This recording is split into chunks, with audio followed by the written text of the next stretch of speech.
Hey guys, Josh here from Liberseed. I don't know whether it's too windy or not, but we're going to go try and film anyway. We're going out in the fields. We've had today, they're currently there now, but two guys come and they do measurements on what your land is via coordinates. They got some pretty nice machinery. It's not the best machinery, but it does the job. And basically you put a pole in the ground and then that is down to like, I don't know, 5 centimeters or so. They was pretty precise with it. I don't know if you can see, where is it, this tree, that post there, got a little bit of orange on it. This is where they've indicated bits of the land.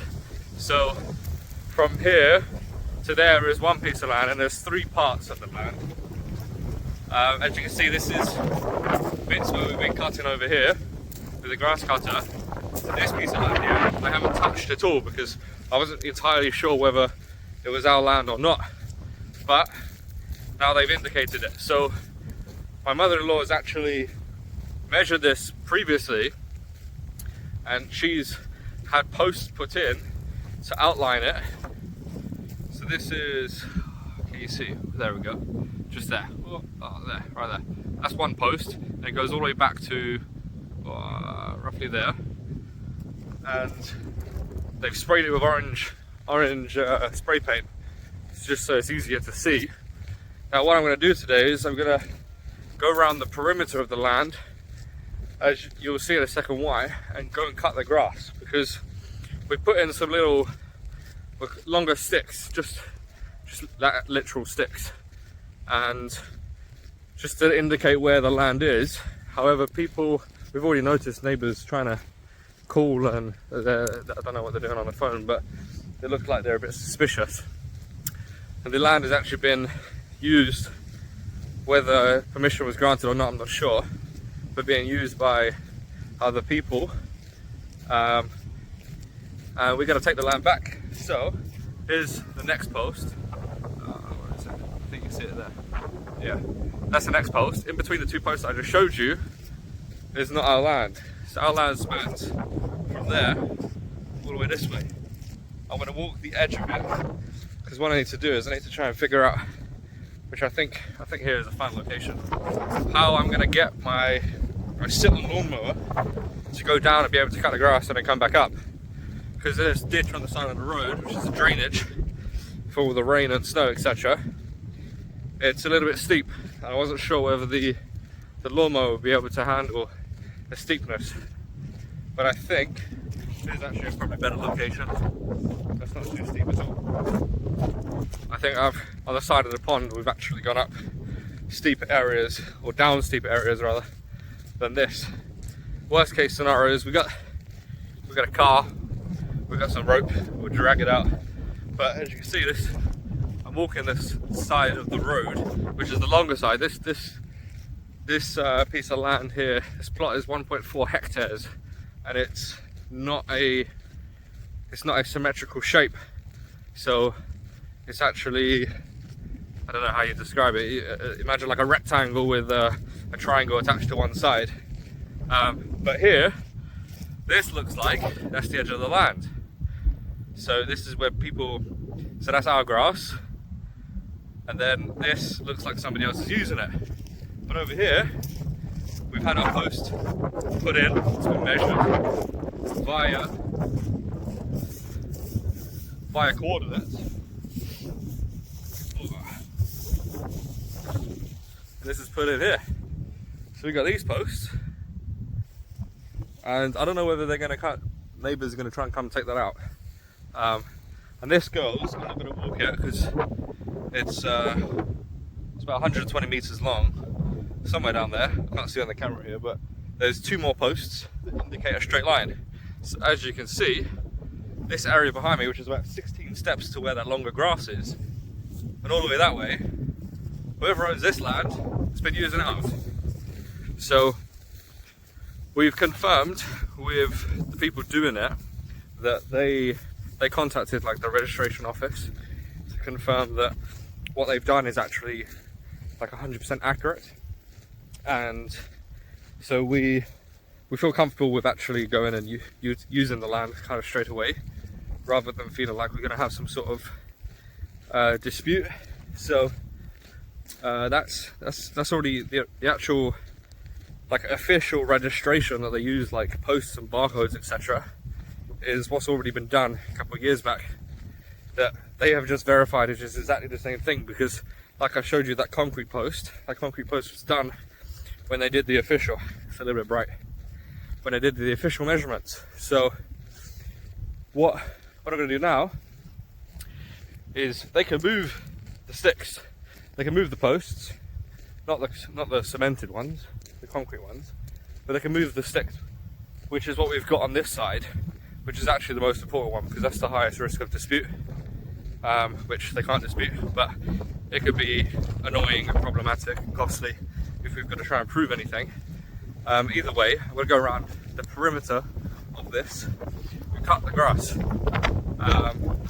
because they can't move cut grass, and it's pretty distinctive, like I showed you how it looks when you're looking at different usage or managements of land. Now really long term, this only happens once, right? Because once you start using the land, I mean, one, you know, because you're using it, but two, you'll be, the land is going to be whatever it is that you're using it for. So as an example, this is used for wheat. Now you can see where the wheat ends, so you know where, well, it should be, where this guy's land is finishing. Now I'll quickly show you for this wheat example that it's actually slightly different, which I'm not sure how we're going to deal with, because with the tractors, when they go and plant, they plow and plant the crops, for example wheat, they can't go around posts, etc. So if you was to drive around farmland areas, you would see posts like electric posts, etc. And then all of the crops that they're growing is like somewhere between 3 and 5 meters distance from those posts. Now you can see here, this is the post for our land, this is the part of the crops, and there's a gap of about 5 meters, 3 or 4 meters maybe, in between, that goes all the way along the land. So there's actually like a, I don't know, I think that's about 100 meters in length by 5 meters. So it's 500 meters squared that's not being used. I don't know who, technically that's his land, so he has to manage it. But if he's not going to use it, then I don't want it to just be overgrown. So we'll see what I do about that. I'll probably end up doing nothing, but we'll see. But yeah, what we're going to do with that large grass, I think we're going to buy some cows. So with cows, we're going to look at some Highland cows, hopefully, maybe get them in the next 3 to 4 weeks. They can eat that long grass, and that will kind of mean that we don't need to cut it, because cutting it, even with the lawnmower, you got the maintenance of the lawnmower, you got all the petrol that we use, it's actually quite timely and costly. Obviously cows are much more expensive as an initial cost, and the fencing, etc. But after all the expenses, veterinarian bills, the paying for a butcher to butcher and process it legally, because there's lots of restriction around processing cows because they're large pieces of meat. The carcasses, getting rid of that legally. You can't just bury a carcass in Lithuania because they're concerned about like biocontamination of the land and the environment. So it's all environmental laws. And then you've got, if the cow is over, I think it's 3 years of age, basically you need a vet to come and verify whether the cow is being killed because it's dying naturally of disease, etc. Whether the cow is actually edible, regardless of whether you're eating it by yourself or you're selling it. And then they need to do a brain, what's it called? They take out a piece of the brain. I can't remember what it's called. Put it in the comments below.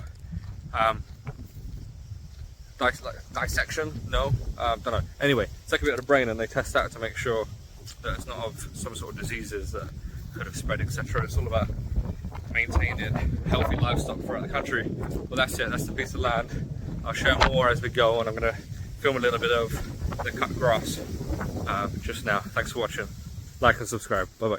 As everything to do with Liberseed is about utilising what you've got.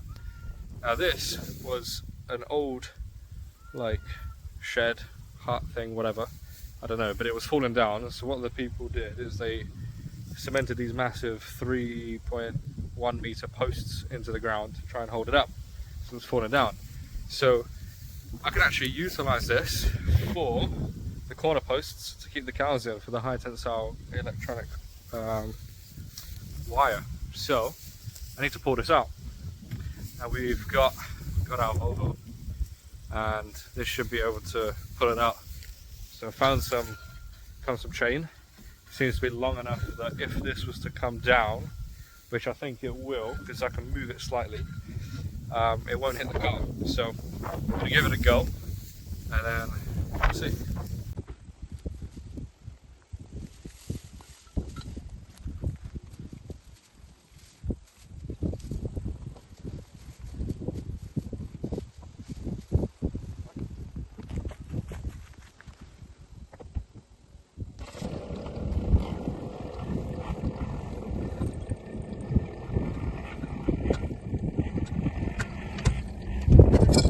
Alright, that's a success. Look at that. That was, I want to say that's about 45-50 centimeters deep into the ground. I think that Volvo just brought it straight up. It's looking good, it's looking good. Because the first use on the land this car's had. I'm happy about that.